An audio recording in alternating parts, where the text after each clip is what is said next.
que enfrenta en este momento, y cuando ocurren estas cosas, tal como, bueno, pasó con otra gente muy famosa que enfrenta situaciones de salud imprevistas, nos ayuda a todos a, bueno, a poner una luz de alerta, a pensar en qué prevenciones tenemos que tener, qué chequeos tenemos que hacernos habitualmente. Si bien acá hay una situación, si se quiere, un poquito más extraordinaria, que es que él estaba en el medio de una excursión en donde iba a escalar, donde iba en altura, donde iba en Lanín, entonces uno ahí puede decir, bueno, no siento tanta identificación, pero este mismo episodio quizá pudo haber ocurrido en otras circunstancias o exigencia física. Hoy escuchaba también a una persona desde allá que contaba que todavía, bueno, no había terminado el ascenso. De modo que, bueno, ahí están viendo ustedes en pantalla a Santiago Sartori, que es médico clínico. Todos nos preguntamos, tiene 56 años, Christian Petersen, es una persona joven, de modo que todos pensamos, bueno, a los 50, a los 40, como una persona que está haciendo, bueno, algo de esfuerzo, ¿no? Porque estaba en altura, es algo de esfuerzo, puede terminar en 48 horas en una terapia intensiva con un cuadro, por lo menos del último parte, falla multiorgánica. Hay, bueno, mucho hermetismo por parte de la familia respecto de preservar o resguardar, pero lo que sí se sabe de las autoridades médicas es que es muy delicado, el estado de salud muy delicado. Entonces uno se pregunta, ¿alguien a los 50 o a los 40 va a hacer una excursión o va a exigir su cuerpo por una actividad, bueno, deportiva, y termina en una terapia intensiva en con un cuadro tan grave? Doctor, ¿por qué ocurre esto? ¿Hay prevención para hacer?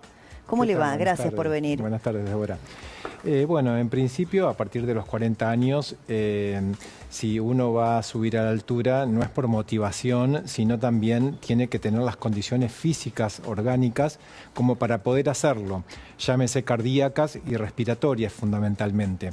Si tiene antecedentes de alguna enfermedad cardíaca o respiratoria, debe tener un chequeo clínico previo antes de ascender a más de 2000 metros de altura, que es cuando empieza a bajar el oxígeno en sangre, o sea, baja la presión de oxígeno a esa altura, con lo cual el organismo lo compensa aumentando la frecuencia cardíaca y la frecuencia respiratoria a corto plazo y aumentando la síntesis de glóbulos rojos a largo plazo. Ahora, doctor, le hago una pregunta. Vamos a suponer que, porque no es solamente la altura, uno puede estar, bueno, yendo a una competencia deportiva, una final de algún torneo entre club, alguna persona que juega en un club de tenis, lo que sea, algo que implica una exigencia mayor. Todo se comporta como un estrés Pero si yo físico. tengo un chequeo, sí, un chequeo más o menos normal, el que hacemos todos una vez al año después de los 40, sí, ¿igual me puede pasar algo así? No, si el chequeo normal, en este caso, tiene que incluir el estrés físico, ¿sí? Porque un chequeo normal puede ser un laboratorio y un electro. Sí, eso no sirve, no porque alcanza. el electro es en reposo. Lo que hay que hacer es, primero, una historia clínica para ver si no tiene antecedentes cardiológicos, respiratorios. Hay que incluir también hábitos de la persona. Y luego de hacer la historia clínica, se pide un laboratorio de sangre con el funcionamiento de todos los órganos, que esté todo correcto. Y pasado a eso, el chequeo cardiovascular, que incluye una prueba ergométrica de 12 derivaciones, que es el electrocardiograma de reposo-esfuerzo, ¿sí? Con saturometría de pulso.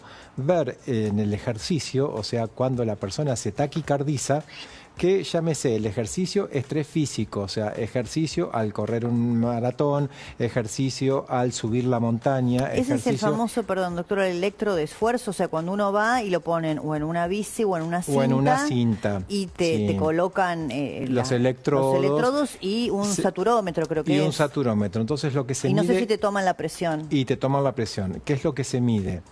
El ritmo cardíaco en reposo, si se adapta el ritmo cardíaco al esfuerzo, a qué esfuerzo se adapta, porque a uno le van poniendo pesos diferentes y hasta qué punto uno puede llegar a hacer ejercicio, y en paralelo a eso, en el máximo esfuerzo se mide la saturación de oxígeno que no caiga y la presión arterial que no suba.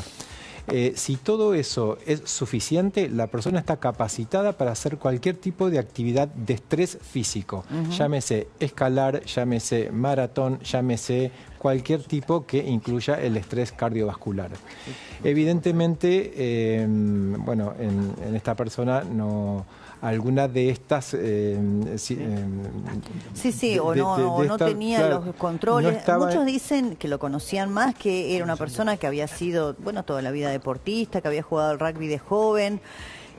Aparentemente lo que ocurre cuando empieza a subir en la caminata es que usted me decía que entra en un cuadro de excitación psicomotriz. ¿Esto por qué puede darse? Porque uno dice, ¿qué es lo que puede hacer que una persona empiece a tener esa conducta errática, no poder coordinar, a no poder hablar correctamente? Sí, él ya a 2.000 metros de altura, el Lanín tiene 4.000 metros, a 2.000 metros de altura comienza a tener conductas inapropiadas. ¿Qué son conductas inapropiadas? Se saca los zapatos, se saca las medias, empieza a caminar en el frío, pero tremendo, descalzo, y luego empieza a agredir con un cuadro de excitación agresivo hacia sus compañeros. Sus compañeros dicen que, el guía o el que llevaba adelante la excursión era muy experimentado. Claro, el guía llama al guardaparque, el guardaparque hace que lo trasladen, pero previo al traslado hay que sedarlo por el cuadro de excitación psicomotriz que tenía. Eso que implica deuda de oxígeno, o sea que su fisiología no compensó el oxígeno en la altura. O sea, ahí le quiero hacer una pregunta. Sí. Si usted me dice, bueno, había un cuadro de excitación psicomotriz, para poder bajarlo y atenderlo lo tuvieron que sedar. Sí. Como él tenía falta de oxígeno, ¿la Sí. sedación pudo haber jugado en contra del desarrollo del cuadro? No, porque en sí, o sea, al paciente se lo seda, pero previamente uno se garantiza que la respiración y la parte cardiovascular estén compensadas. Tiene que ponerse una vía, si el corazón tiene bajos latidos, se le pone una medicación para aumentar los latidos y se le pone una máscara de oxígeno para aumentar la saturación de oxígeno. Después de que se lo compensa al paciente, se lo seda. No se lo seda sin antes tener los signos vitales estabilizados. Igual no sabemos, eso es el protocolo. Eso es no lo que el protocolo lo dice. No sabemos qué pasó, claro, porque a veces en la emergencia uno actúa de la manera que puede y con los elementos que tiene, y más en la altura y en una situación semejante. Lo que sí, rápidamente fue trasladado al hospital de Junín de los Andes, que no tenía la complejidad para asistirlo, y ahora está en el hospital de San Martín de los Andes, ventilado, con drogas vasoactivas, con falla multiorgánica y con muchísima dificultad para poder ser trasladado a Buenos Aires en la situación crítica que está sufriendo en este momento. Ese cuadro que usted me acaba de describir, que es el parte, lo que se conoce oficialmente, ¿es grave? Una falla multiorgánica es ¿qué implica? Que claudican todos los órganos. Claudica el corazón, claudica el cerebro, claudica el riñón y claudica el hígado, que son los 4 órganos vitales fundamentales. Con lo cual, para que la persona sobreviva hay que hacer soporte de todas esas funciones. El respiratorio, ventilándolo, asistencia respiratoria mecánica. Cardiológico, haciendo soporte cardiovascular con drogas vasoactivas. Renal, dializándolo. Y hepático, haciendo soporte de la función hepática. O sea que es un cuadro de gravísima complejidad y que está con un porcentaje de mortalidad de más del 90%, por así decirlo. Bueno, muy grave entonces, está doctor. muy grave, muy grave. Aún siendo una persona joven, aún siendo una persona que, bueno, tenía, dicen los que lo conocen, cierto entrenamiento físico, así todo es un cuadro muy grave, de altas posibilidades de mortalidad. Lo que pasó en él es que no pudo compensar la deuda de oxígeno de la altura.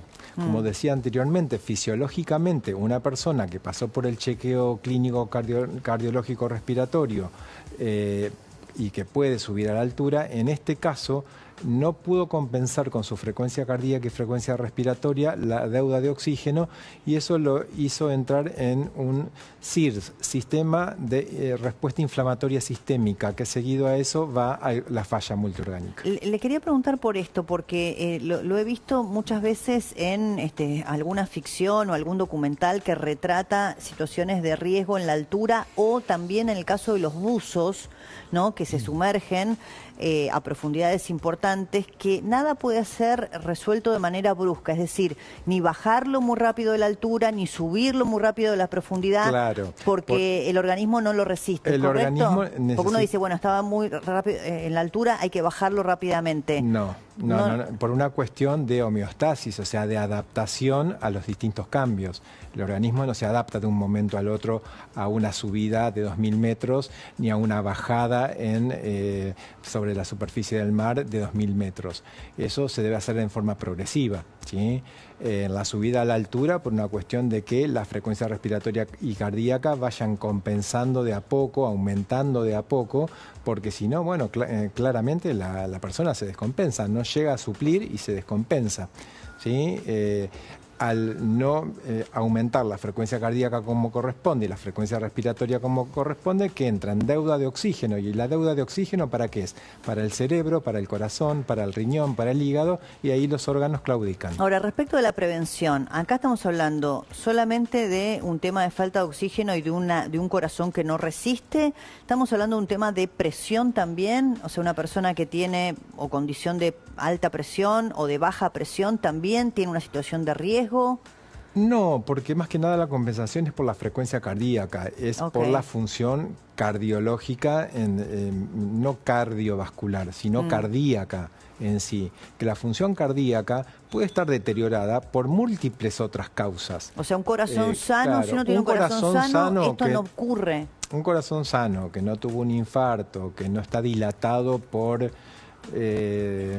determinadas sustancias, que no tienen ningún otro tipo de patología per se, soporta tranquilamente, pasa la prueba ergométrica y soporta la altura. ¿Y hay algo de la edad? Por ejemplo, ¿hay algún rango de edad en el que estas situaciones sean de mayor riesgo? Estamos hablando de una persona en un límite, ¿no?, que son los 50, Christian Petersen tiene 56, entre la juventud y el adulto mayor. ¿Influye la edad?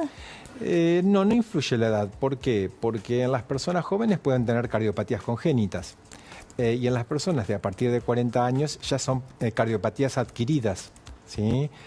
Porque nunca se controló, tuvo colesterol alto y tiene arterias coronarias tapadas, entonces eso hace que haya deuda de oxígeno en el corazón, porque el corazón se dilató, porque tiene determinados hábitos. No estoy hablando de esta persona en particular, Sí, no, está bien, porque uno claro, a veces identifica la situación del famoso, digamos, que atraviesa una situación de salud para pensar, ¿y yo qué debería hacer para, Claro, yo a partir de esto generalizo, el corazón dilatado tampoco puede aumentar la frecuencia cardíaca, porque es como una bolsa, o sea, se contrae mal. Entonces también hay deuda de oxígeno. ¿Y esto qué pasa? En determinadas sustancias de abuso que, pueden hacer que el corazón se dilate, inclusive el alcohol, o sea, que es común, que está aceptado socialmente. Y lo último de este caso que le quiero preguntar, si uno tiene un control cardiológico apropiado, un año, normalmente, siempre a uno le dicen el chequeo, hacételo una vez al año. Sí. Si uno tiene un control cardiológico correcto, en el transcurso de ese año, hasta que ocurre el control siguiente, ¿puede descompensar? ¿Puede haber algo que uno no sepa? No, si uno tiene un corazón sano, en un año no se va a enfermar.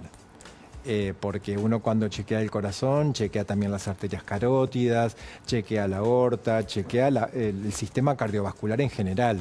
El sistema cardiovascular no se enferma en meses. Claro, es un proceso, más largo. Y también uno va midiendo los factores de riesgo que puede enfermar el sistema cardiovascular. Sí, el colesterol, la presión, el ácido úrico. O cualquier sustancia de abuso.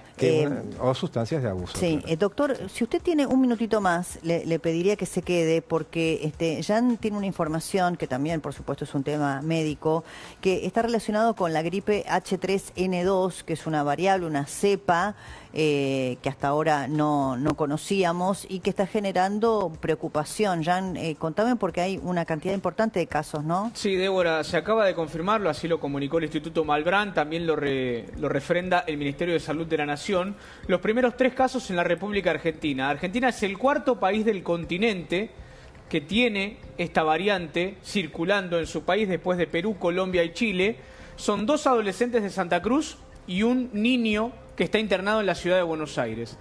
Lo que informan en ese comunicado que ven ustedes ahí del Ministerio de Salud es que están transitando la enfermedad sin mayores sobresaltos.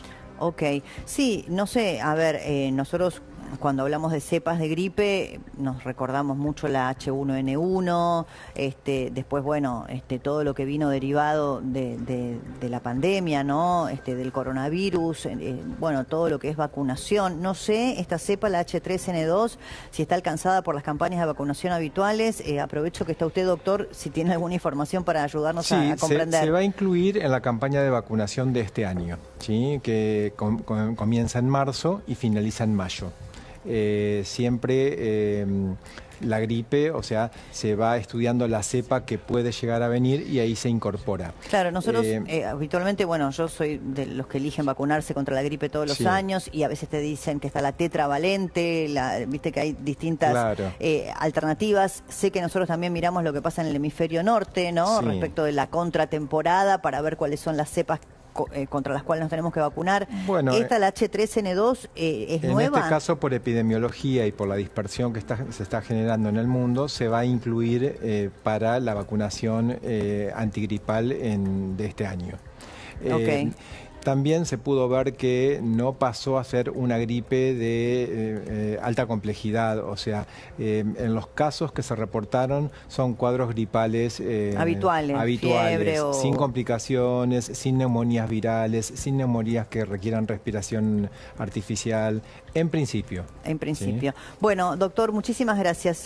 Santiago Sartori, que es médico clínico, gracias por haber venido, muy amable. No, gracias por invitarme. No, por favor. Bueno, me voy a ir con Lola Echar, ¿a dónde? Y al lugar donde la gente es feliz mientras no le hagan un paro a los controladores o no le cancelen los vuelos a algunas compañías que dejan bastante que desear. Lola Echar en